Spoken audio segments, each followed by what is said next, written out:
A partir de este momento nosotros ya vamos a empezar a ver los modelos matemáticos relacionados con las redes neuronales, ¿sí?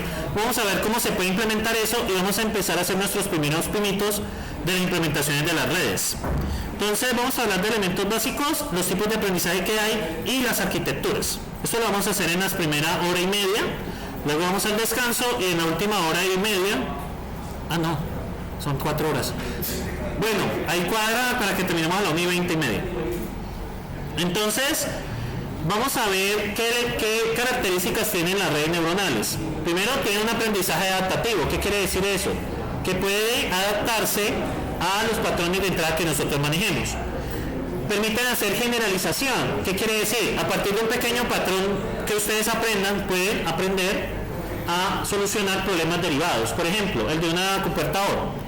Uno puede enviarle un subconjunto de entradas y efectivamente la red le va a aprender a hacer OR. Luego tenemos naturaleza de propósito no lineal. ¿Sí? Como esto va a ser una combinación de funciones con una función no lineal, nos permite manejar patrones no lineales. Bueno, son autoorganizadas, es paralelismo nasivo porque cada neurona trabaja de forma independiente. Y tiene tolerancia al ruido. Si la entrada cambia levemente, aún la red va a ser igual capaz de predecir la salida. Bueno, cada neurona recibe un conjunto de señales discretas o continuas. Nosotros vamos a utilizar señales discretas. Estas señales se ponderan o integran. Como estamos en el mundo discreto, vamos a hacer una suma ponderada. Y si fuera en el mundo continuo, sería una integral. Aquí no vamos a integrar, no se preocupen. Cada conexión tiene un peso sináptico. Y los pesos representan el conocimiento a la larga. Lo importante de la red neuronal son los pesos calculados. Cuando ustedes, por ejemplo, entrenan un algoritmo, uno lo que hace es almacenar la matriz de los pesos. Es lo único que uno necesita.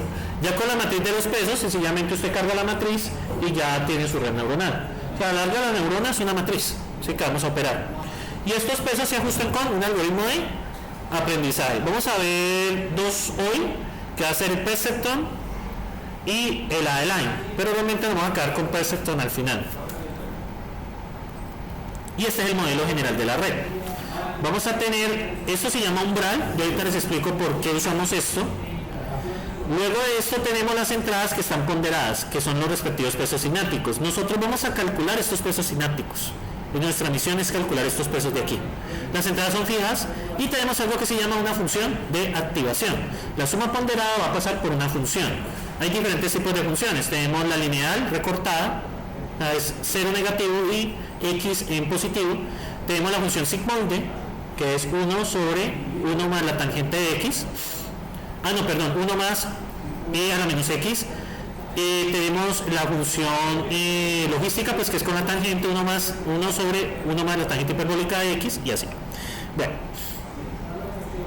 en general, tenemos un conjunto M de señales de entrada, un conjunto de sinapsis WJI, donde I indica la iésima entrada de la neurona J, un umbral B, que puede ser positivo o negativo. El umbral, ahorita vamos a ver para qué sirve.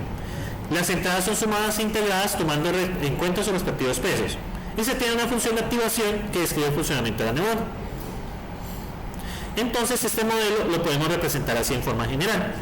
Entonces la salida Z es igual a la función de activación evaluada sobre la sumatoria de las entradas por los pesos más el bias. Y en general podemos verlo de forma vectorial como el vector W por la transpuesta de la entrada, que es lo que vamos a hacer, más el bias. Este modelo es el que yo voy a simplificar a la larga, ¿sí? Voy a utilizar la notación vectorial, ¿sí? para ese objetivo. Bueno, tenemos funciones de activación.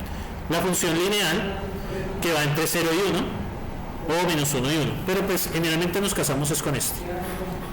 Tenemos la función escalón, que es 1 si es x mayor que 0 y 0 si x es menor que 0. Y tenemos la función sigmoidea o sigmoide, que es 1 sobre 1 más e a la menos ax, donde el patrón a es el valor de, ahorita les muestro básicamente del ancho de la función. Usualmente usamos 1, ¿sí? Pero pues en distintas cosas podemos hacerlo. Esta es la función escalón, 0 para x menores que 0 y 1 para x mayores o iguales que 0. El problema de esta función es que no tiene una derivada. Cuando nosotros vamos a trabajar perceptrón multicapa, necesitamos derivar. Entonces la derivada en el punto 0, ¿qué se nos vuelve? Esto aquí tiene una discontinuidad. Recuerden que la derivada es la razón de cambio. La derivada de la función en general es 0, porque no hay razón de cambio. Pero aquí, como tenemos un cambio abrupto, la derivada es infinito. Es un punto que no podemos derivar. O sea, no está definida la derivada, porque la derivada en este punto es infinita. Es una línea recta. Y la derivada aquí pues nos daría infinito. ¿Sí? Entonces, esta función no utilizamos para eso. Luego tenemos la función lineal. Esta función sí la podemos derivar. ¿Sí? También puede ser así, o esta función también puede ser de esta manera. Puede ser así.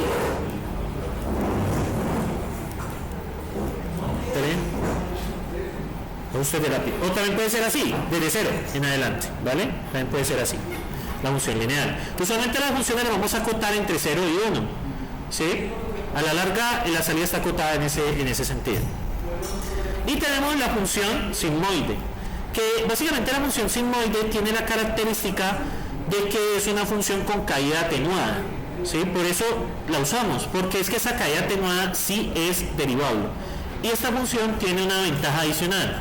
La derivada de la sigmoidea se puede escribir en términos de ella misma. Tiene esa ventaja. O sea, la derivada no hay que calcularla realmente, sino que uno puede reevaluar la función, hacer una composición y obtiene la derivada inmediatamente. Entonces, pues, no hay que hacer ningún cálculo. ¿Y qué pasa con el A? El A básicamente sirve para incrementar el valor de la curvita que uno hace. Puede ser más ajustada o más amplia. Usualmente usamos uno, que es como de esta suavidad, ¿vale? ¿Por qué usamos esta función? Porque esta función es derivable y esta función nos permite representar bien la función de activación de una neurona. También tenemos funciones de activación con 1 y menos 1, en caso de una probabilidad dada. Puede ser 1 y 0 o 1 y menos 1. Bueno, tenemos tipos de aprendizaje. Entonces, ¿cómo es el aprendizaje de una neurona? Básicamente, el peso a través de una iteración t. Tenemos el peso actual y tenemos un diferencial de peso. Básicamente un valor que se le suma o se le resta. Ese valor depende del algoritmo de aprendizaje. Entonces, por ejemplo, si el peso ahora es 1 y el delta es 0.5, nuestro nuevo peso va a ser 1.5. Básicamente es algo que se le suma. ¿Sí? Eso es lo que nos dan los algoritmos de aprendizaje. Bueno, y tenemos el primer tipo de aprendizaje, que es aprendizaje supervisado. En aprendizaje supervisado, usted en los datos que encuentra va a encontrar la entrada y la salida.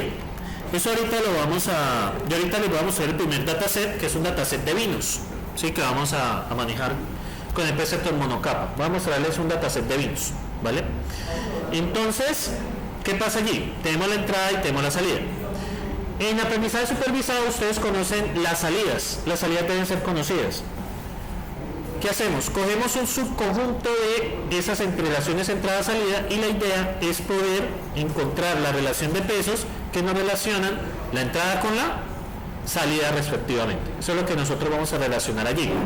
Ahora, ¿cómo nos damos cuenta de qué tan cerca están la entrada y la salida? Con la medida del error. Si ustedes acuerdan, en métodos numéricos hay varias medidas del error.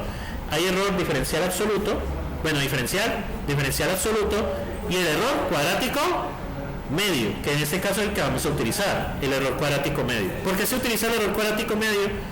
Porque a la larga el algoritmo perceptrón lo que va a hacer es derivar ese error. ¿Por qué derivamos el error? ¿Se acuerdan de la razón de cambio cuando esta tiende a 0? ¿Qué significa eso? Cuando igualamos una derivada a 0, ¿qué estamos buscando? ¿El máximo o el mínimo? En este caso estamos buscando el mínimo. ¿Por qué quiero minimizar el error? Para que esté más cerca, exactamente, para que sea más preciso el algoritmo. Entonces, lo que vamos a hacer en el perceptrón multicapa, que veremos dentro de 2 clases, es básicamente listo, calculamos la derivada del error. Pero esto tiene una ventaja, el error cuadrático medio tiene una gran ventaja, que la derivada se escribe en términos de las mismas variables. Básicamente la derivada va a ser 2 veces la diferencia por la entrada. Eso lo vamos a ver. O sea, por la salida. Básicamente vamos a tener la salida obtenida, esta es la salida deseada. Esta es la salida que viene de nuestro dataset. Y esta es la salida obtenida por la neurona. el Y sub C. Entonces ustedes, por ejemplo, ustedes tienen el patrón 0001 y la salida es 1. Y la neurona nos dio 0. ¿Cuánto nos daría la diferencia? 1 menos 0. ¿Sí? Básicamente. ¿Sí? Ahora, no siempre esto va a ser 1, no siempre esto va a ser 0. Pero es lo que uno está buscando. Entonces, por esa razón usamos el error cuadrático medio. Si ustedes recuerdan en métodos numéricos, cuando hicieron regresión lineal o regresión polinómica, ustedes derivaban el error, ¿no? Y a partir de eso se calculaban los cambios que había que hacerle a la variable, a los coeficientes de la ecuación. No sé si se acuerdan de eso. Métodos numéricos. ¿No? ¿Y cómo ganaron eso? Estoy sorprendido. Menos mal que el profe viene ahora por la tarde, lo va a preguntar porque estoy sorprendido. ¿Sí? Entonces, no se acuerdan de eso.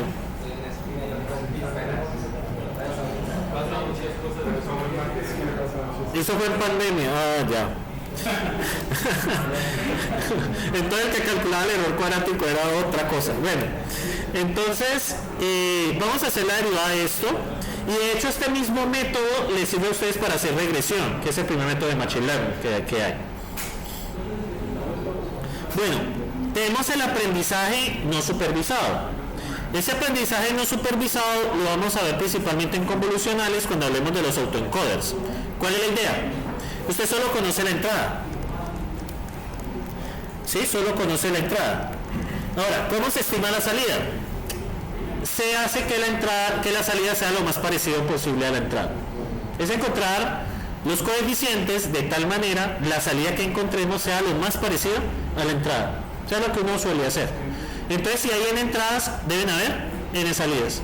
Entonces, uno busca encontrar unos valores de los pesos sinápticos tal que la salida se parezca a la entrada, pero que uno suele hacer aquí en entrenamiento no supervisado. ¿Para qué es útil esto? Por ejemplo, para comprimir y descomprimir información, que es lo que hacen los autoencoders. Los autoencoders comprimen información y podemos comprimir una imagen y luego volverla a su valor original, sin pérdida o con pérdida de información, depende. También podemos hacer correcciones de imágenes y muchas cosas que uno puede hacer, ¿sí? Con un autoencoder, por ejemplo. Acá aparecen los famosos mapas de Kohonen, que básicamente trata de un mapa de Kohonen, eso no lo vemos. Básicamente trata de mapear una imagen a una red neuronal, que los pesos sinápticos de la red sea el aprendizaje de la imagen.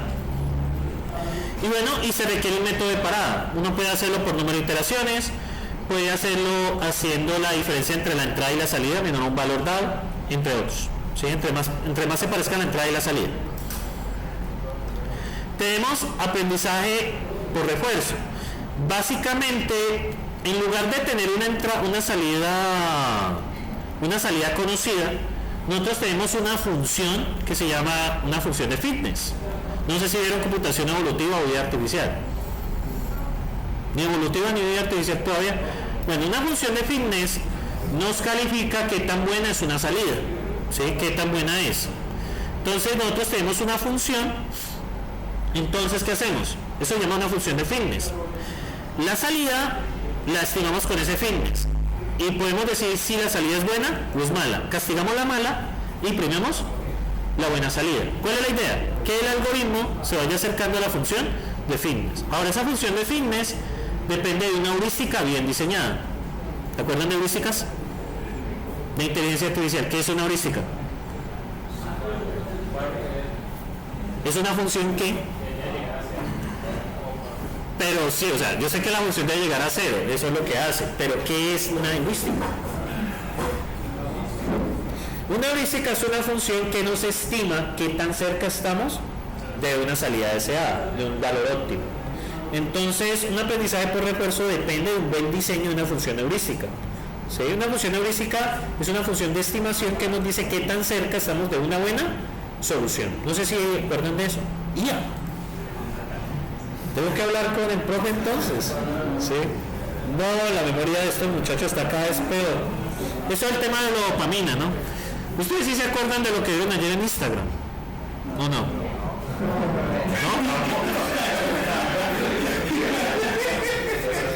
¿Tampoco acuerdan de eso? No. No, yo sé que en el Instagram de Confesiones Unidas de Tuluá suben fotos de gente. ¿No se acuerdan de alguien de ahí? ¿Tampoco? No, estamos en la mala. ¿Y si le tomaron fotos a ustedes? ¿Tampoco acuerdan? ¿Eso no pasa? Pues sí me habían dicho que habían subido fotos de varios del sistema. Miren que ustedes tampoco pasan indiferente. Pues sí, también. Tampoco pasan de forma indiferente. Bueno, tenemos aprendizaje evolutivo que se utilizan algoritmos evolutivos. Bueno, para mayores detalles vean la electiva de computación evolutiva. Creo que habrá el próximo semestre de computación evolutiva, creo. ¿Qué diría? Yo pensaría. Se tiene función de evaluación para la salida de red. Estos son los 4 aprendizajes que tenemos. Aunque hay muchos más. Tenemos supervisado, donde ustedes conocen el valor de la entrada. Tenemos supervisado, donde ustedes conocen el valor de la entrada. No supervisado, pero es que el valor de la entrada con el valor de la salida. Y no se trata de parecer a ella. El no supervisado, donde ustedes tienen el valor de la entrada, pero no tienen el valor de la salida. El objetivo es que la salida se parezca lo más posible a la entrada. Tenemos aprendizaje por refuerzo, que es un caso de supervisado, pero en lugar de tener una salida, tenemos una función heurística que nos estima qué tan buena o mala es la salida. Y tenemos aprendizaje evolutivo, que internamente utiliza un algoritmo evolutivo para ajustar los pesos. ¿Cómo funciona un algoritmo evolutivo? Usted tiene un conjunto de soluciones, ¿vale? Esas funciones usted las pasa por una función fitness, que es una heurística, y las ordena. 1, 2, 3, 4. Esta es la mejor que tengo. Luego, ¿qué hago? Hago un proceso de cruce entre las mejores soluciones con mayor probabilidad. Entonces, por ejemplo, cruzo la 1 y la 2, yo tengo acá la solución 10. Entonces, ¿qué pasa? Esta tiene la mitad de la solución 1 y la mitad de la solución 2. La idea es tratar de recoger las mejores características de las mejores funciones. Sin embargo, las malas soluciones no son descartadas porque le añaden variabilidad y espacio de búsqueda. Posteriormente esto se vuelve, posteriormente estas soluciones se mutan, que una mutación que es cambiar algo pequeñito en la salida, y finalmente repetimos el proceso, ¿sí? Está inspirado en la teoría de la evolución de Charles Darwin. ¿Sí acuerdan de él? No, tampoco. No. Dios mío, ¿cómo hacen para llegar a la casa? Usted ve una persona. ¿Ah? El motorratón es el que sabe. ¿Y usted acuerda quiénes son sus padres? No, porque un señor me dice hijo, entonces yo creo que es mi papá. Bueno. Y una señora me sirve el almuerzo, entonces yo digo que es mi mamá. Ahora no vayan a decirle a la señora del restaurante mamá porque van a quedar mal. Bueno, entonces ahora vamos a hablar de arquitecturas de red neuronal. Tenemos redes de capas sin ciclos. Básicamente es la forma más simple, es decir, ¿cómo así sin ciclos? Básicamente vamos de entrada hacia salida. Está la entrada y está la salida. Básicamente siempre vamos de entrada a salida. No hay ciclo, es decir, no hay realimentaciones. ¿Sí? ¿Qué es esta? Esta es una red de una capa sin ciclos. Tenemos la entrada, las entradas que sería X0, X1, X2, X3 y vamos conectadas a la red. ¿Sí? Esta es la red neuronal. Esta es una red neuronal de una sola capa. ¿Sí? Multicapa sin ciclos. Básicamente tiene una capa de entrada, tiene capas ocultas y tiene una capa de salida. Vendría siendo de esta manera. Tiene la entrada, bueno, esta es la capa oculta y tiene la capa de salida. Y realmente nosotros concentramos muchos esfuerzos en el entrenamiento de esta capa oculta. Puede ser una o más capas ocultas. Ahora, ¿qué problema tiene esto? Nos vamos a dar cuenta en el algoritmo perceptrón multicapa que entre más capas tenga esto, más tarda el entrenamiento. La complejidad del entrenamiento es exponencial con respecto al número de capas. ¿Qué pasa con una complejidad computacional exponencial? ¿Qué pasa con eso? A medida que aumenta el n, ¿qué pasa? O sea, nos dispara el número de iteraciones. ¿Sí? Se dispara. Usted puede ser que en 10 tenga que hacer 2 millones de cálculos, pero ya en 11 o 12 se dispare a 100 millones o más. Correcto. Entonces, tiene una complejidad exponencial el entrenamiento de eso. Y eso es uno de los problemas que vamos a ver en esta primera etapa. De hecho, el primer proyecto va a tener ese problema. Ustedes van a tener que sufrir bastante con eso. ¿Sí? ¿Por qué? Porque el Perceptron multicapa tiene esa característica de que entre más capas usted meta, ¿qué sucede?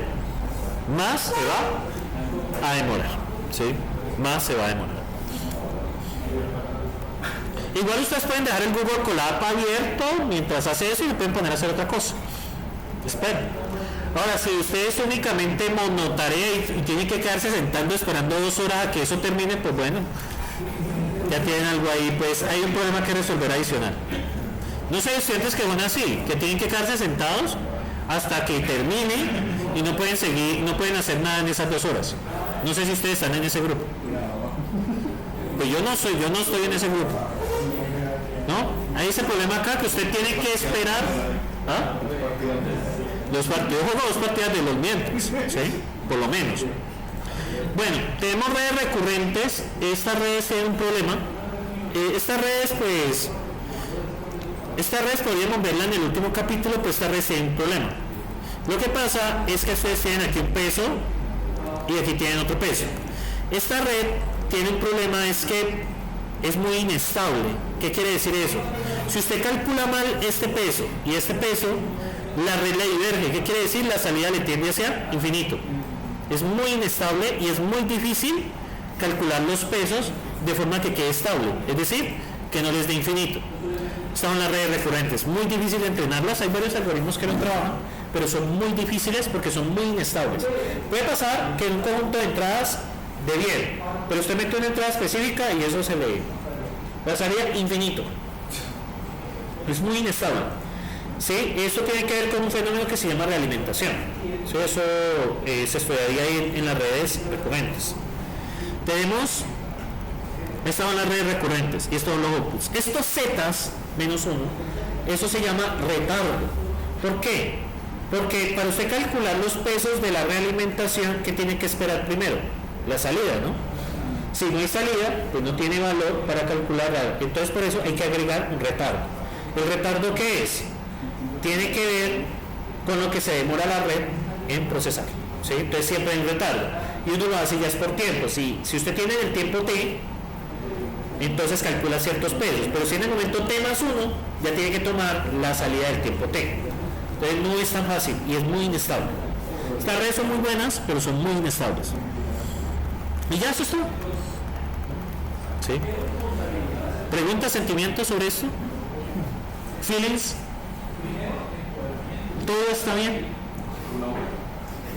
¿No todo está bien? ¿Y por qué? ¿Por qué no todo está bien? Porque es sábado. Bueno, pero ustedes están acostumbrados a sábados por la tarde, ¿no? ¿Qué pasa ahí? ¿Va a haber clase? Ay, qué pucha.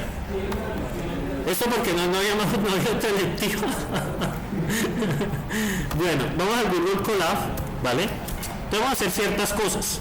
Yo les compartí a ustedes el enlace del Google Colab, no sé si lo recuerdan. Bueno, venga, yo entro con esta cuenta. Entonces, lo que voy a hacer es implementarles una red neuronal sencilla, ¿vale? Vamos a implementar una red neuronal sencilla y la vamos a ajustar. Entonces voy a guardar esto.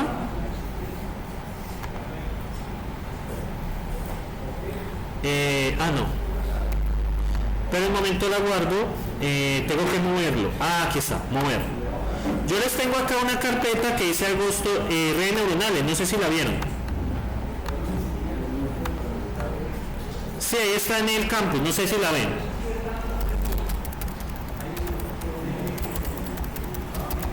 ¿No la ven? Ahí hay un Colab, ¿lo ven? Debe decir ejemplo de red neuronal simple. No sé si lo ven ahí. ¿Lo pueden abrir? Tiene que estar en el... le dan recargar. ¿Ahí aparece o no aparece? Aquí en la de compartir me debería aparecer el enlace, cualquier usuario que tenga el vínculo, sí. Y me van a aparecer como lectores. ¿Ya pueden entrar ahí al...? ¿Sí? Ok. Bueno, entonces para esto yo voy a utilizar 2 librerías muy sencillas. voy a utilizar, bueno, una librería, voy a utilizar NumPy, ¿la conocen? Pues yo la expliqué la semana pasada. Bueno, entonces vamos a probar una red. Entonces, para eso voy a tener que definir la función de activación. Voy a definir como función de activación la función escalón. Al escalón le entra un X y funciona de la siguiente manera. Entonces, la salida es 1 si X es mayor o igual que 0. Y en otro caso la salida es 0. ¿Listo? Aquí está. 1 si X es mayor que 0 y si no, 0. Esto es un operador tripartito, no hay problema con eso. Pero lo mismo que colocar if X mayor o igual que 0, return 1, else, return 0, ¿vale? Pero pues como ustedes son de noveno, pues yo puedo dar estos lujos ya, ¿sí? Entonces, bueno, aquí tengo función escalón. Entonces a la larga, ¿qué es una neurona? Vamos a ver, la neurona, vamos a tomar una neurona de 3 entradas. Entonces vamos a intentar cuadrarla con puerta OR de 3 entradas, ¿vale? Entonces, la compuerta OR, entonces 0, 0, 0, ¿cuál es la salida? 0. 0, 0, 0, 1, ¿cuál es la salida? 1. 0, 1, 0, ¿cuál es la salida? 1. Y así sucesivamente.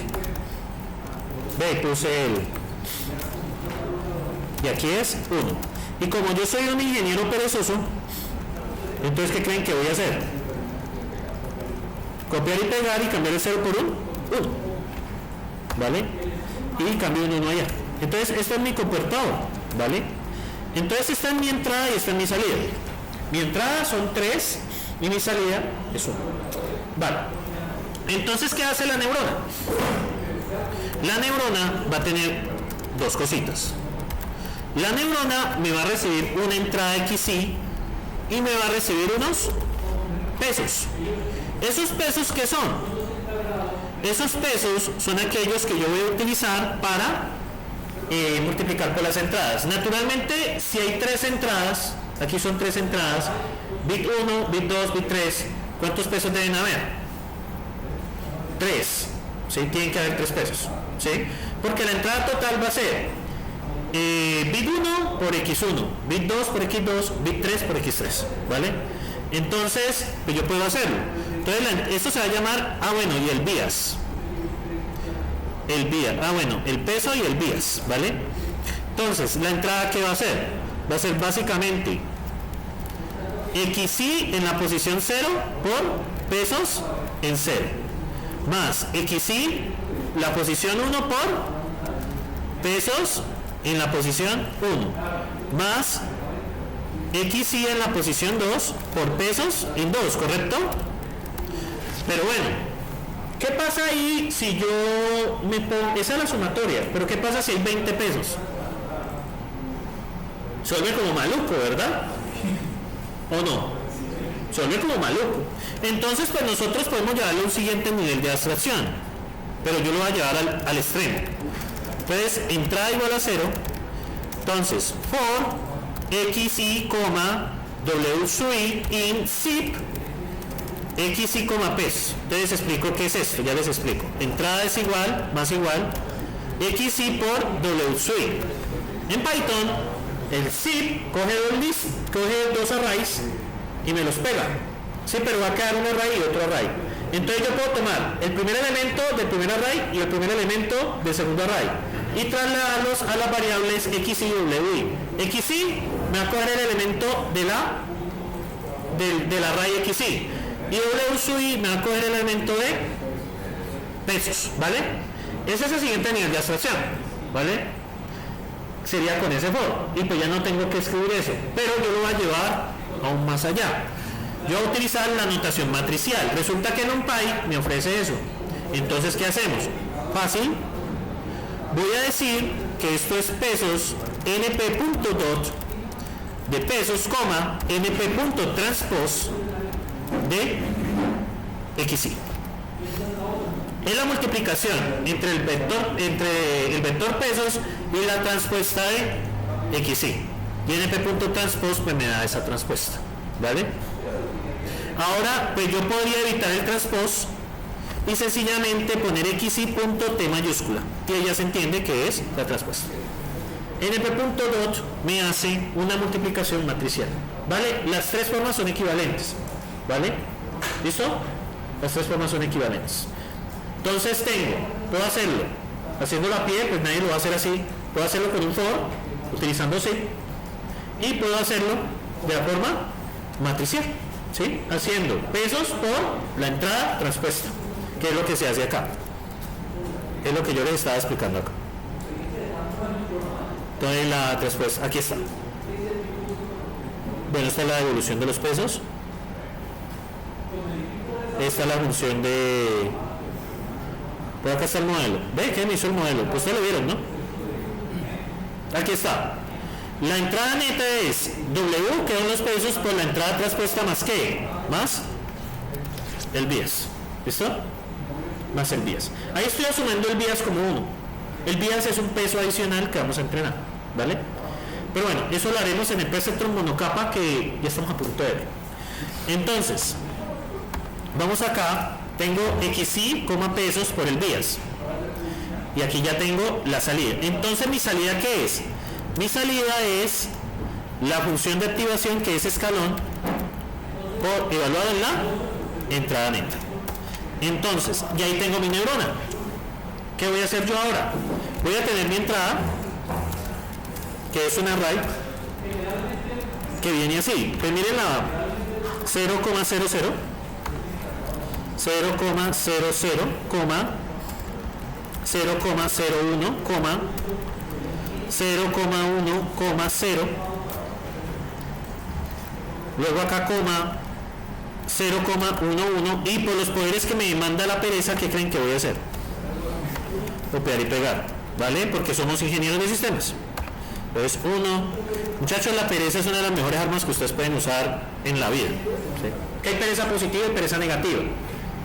La pereza positiva es aquella que usted encuentra la forma de hacer las cosas más rápido, tener el mismo resultado. Y la pereza negativa es aquella donde usted no hace nada y empeora su situación, ¿vale? Yo hablo de la pereza positiva. Sí, porque la pereza negativa, pues, realmente es procrastinar. Entonces, np.array, entonces sería 1,00000000. Ahí ya tengo los 8 ceros, ¿vale? Y entonces, ¿acá qué hago? Básicamente voy a hacer un for xi, jetsui in zip, entrada, salida. Voy a evaluarlas en la neurona. Entonces la salida, vamos a llamarla el yo obtenido, es igual a la neurona. Bueno, me faltan los pesos, ¿no? Entonces los pesos, como son 3 pesos, voy a poner unos pesos arbitrarios. 0.6, 0.8, y puedo poner los negativos también. Menos 1. ¿Vale? ¿Listo? Y la salida sería la neurona evaluada en xi y en pesos. Y el bias le voy a poner 0.5 porque se me dio la gana. Y básicamente aquí, ¿qué va a pasar? Voy a imprimir la entrada, la salida esperada y la salida obtenida, ¿vale? Y vamos a ejecutarlo.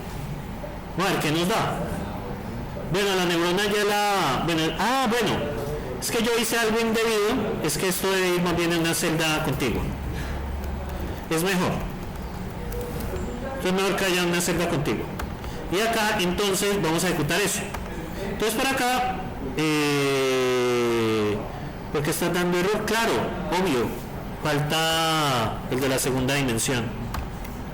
Ahora sí. Bueno, y miren la salida que me dio, noni. ¿Saben por qué me dio noni?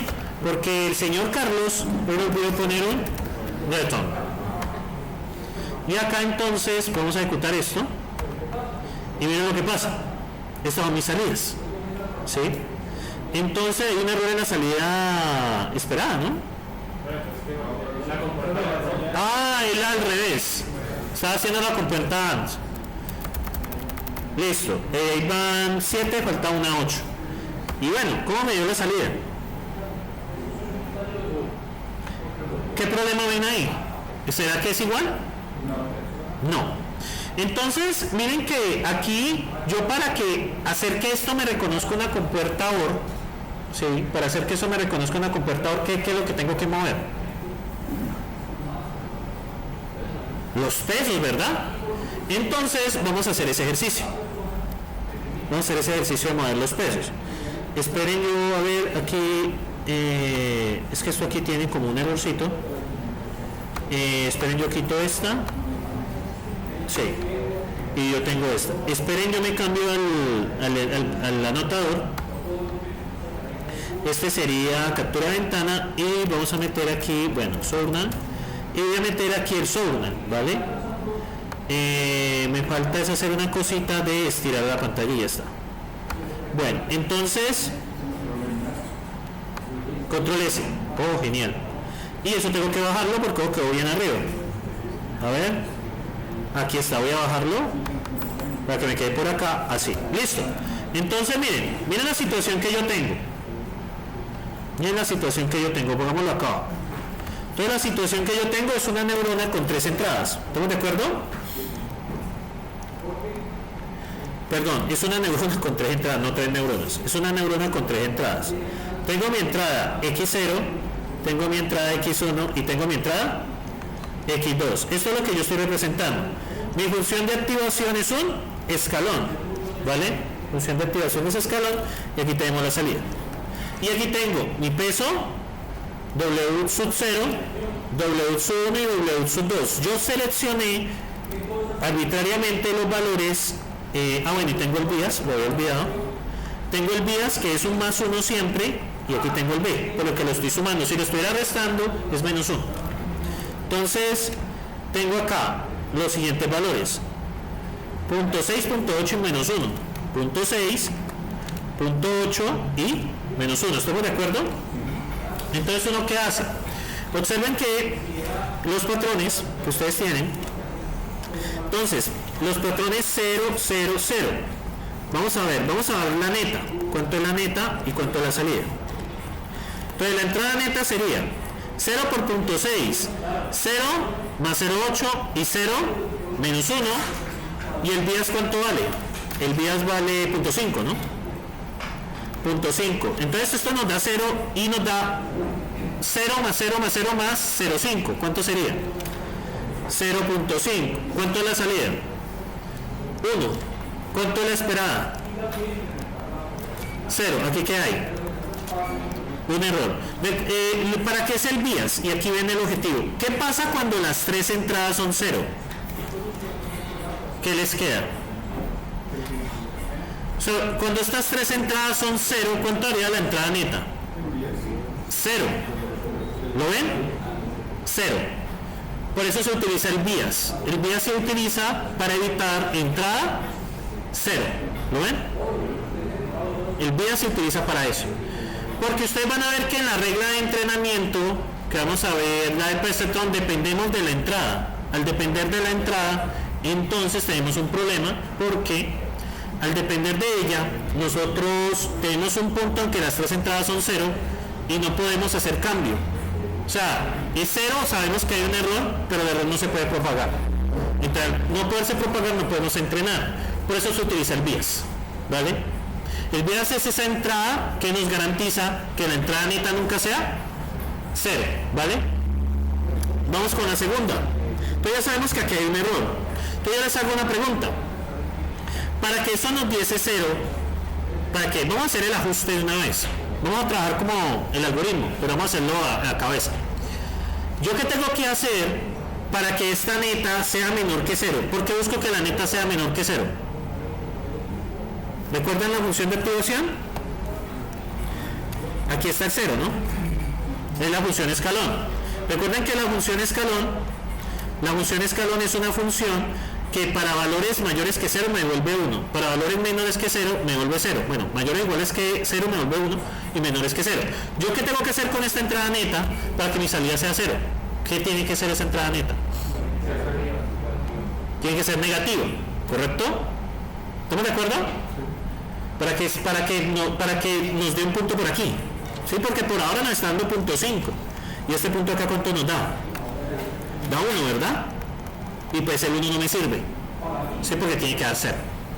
Entonces ¿Qué cambiarían ustedes en los pesos sinápticos para que dé negativo?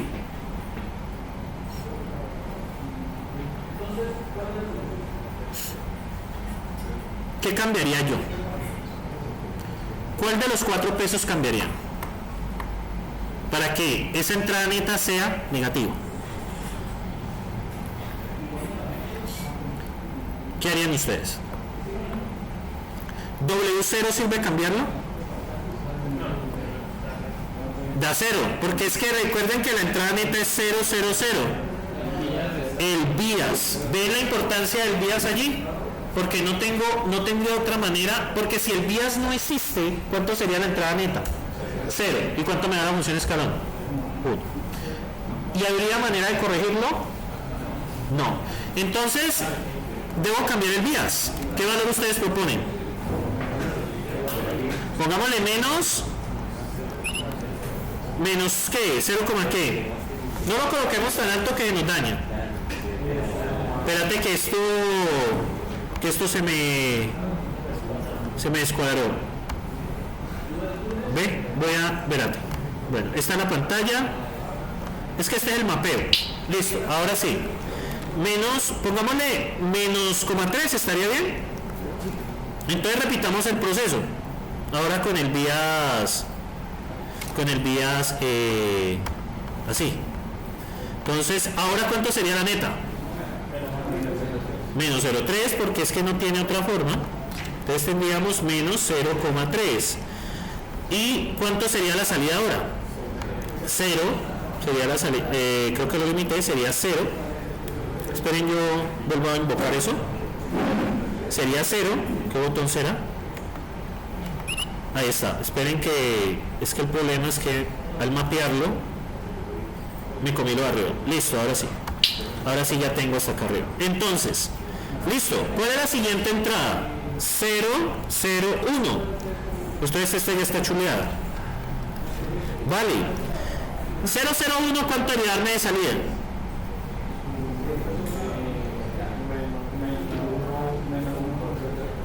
Entonces daría 0,6 más 0, menos 1, menos 0.3. ¿Cuánto es la entrada neta? Menos 1,3. La salida es 0. ¿Y cuál es la esperada? 1. Entonces, ¿qué cambiarían ustedes allí para que me dé 1? ¿Qué peso cambiarían ustedes? ¿Cambiaría este peso? W3, ¿por qué? ¿Por qué cambiaría ese peso? Exactamente. Y yo tengo, ese está activo, el menos 0,3 del vía siempre está activo. ¿Ustedes qué valor pondrían en W3 para que me dé positivo? ¿Qué valor pondrían? 0,4, 0,7 sirve, por ejemplo 0,7. ¿Vale? ¿Cuánto sería la entrada neta con ese cambio? ¿Se nos cambia la primera entrada neta? No, porque 0 por 0.7 es 0. Y ahora 0.7 menos 0.3 da 0,4. Y en 0,4, ¿cuánto es la salida? 1, que es lo que esperamos. Luego acá, 0,10, ¿cuánto es la entrada neta?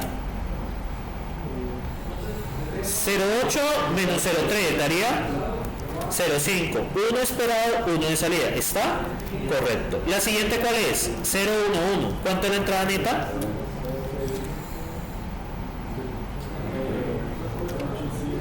0,8 más 0,7 menos 0,3. Es lo mismo que 0,7 más 0,5. 1,2. ¿Y la salida cuánto es? 1. ¿Y cuánto es la salida esperada? 1. Luego sigue 1,00. ¿Cuánto es la entrada neta? 0,3. ¿Cuánto da la salida? ¿Cuánto es la esperada? 1. Luego viene 1,01. ¿Cuánto es la entrada neta? 0,6 más 0,7 menos 0,3. Daría 1. ¿Cuánto es la salida? 1. ¿Cuánto es la salida esperada? 1. Tengo 1,10. ¿Cuánto es la salida neta? La entrada neta, perdón. Daría 0,6 más 0,8 menos 0,3. Daría 1,1. ¿Cuánto es la salida? 1. ¿Y cuánto es la esperada? 1. Y finalmente con los tres unos, ¿cuánto es la entrada neta? 0,6 más 0,8 más 0,7 menos 0,3. 1,8. 1, ¿qué? 1,8. ¿Cuánto es la salida? 1. ¿Y cuánto es la salida esperada? 1. Entonces miren que he hecho el ajuste de los pesos. ¿Ustedes lo ven? He hecho el ajuste de los pesos para que me reconozca a quién. A la compuerta OR. Entonces he hecho el ajuste de los pesos acá y ya me está reconociendo la compuerta OR. El único cambio que hice es que este ahora es 0,7 y el vías ¿cuánto es? 0,3. Y observen que hacer esos cambios, el vías tiene que ser negativo, correcto. Miren, ¿y ahí qué pasó? Ahora sí, yo les hago una pregunta a ustedes y les voy a dar unos minutos para que lo piensen. ¿Cómo podríamos reconocer una compuerta AND? ¿Se acuerdan de la función AND? Todos tienen que ser unos para que sea 1, en otro caso es 0. Entonces les voy a dar unos 5 o 10 minutos para que piensen los pesos para la compuerta AND, utilizando este mismo código. Ustedes pueden utilizar este mismo código, les regalo la función. Entonces yo puedo hacer esto y este sería otro caso. Este sería el de la compuerta AND. El de la compuerta AND. Ustedes deben tener acceso a ese código. Entonces de la compuerta AND, ¿y aquí qué cambiaría?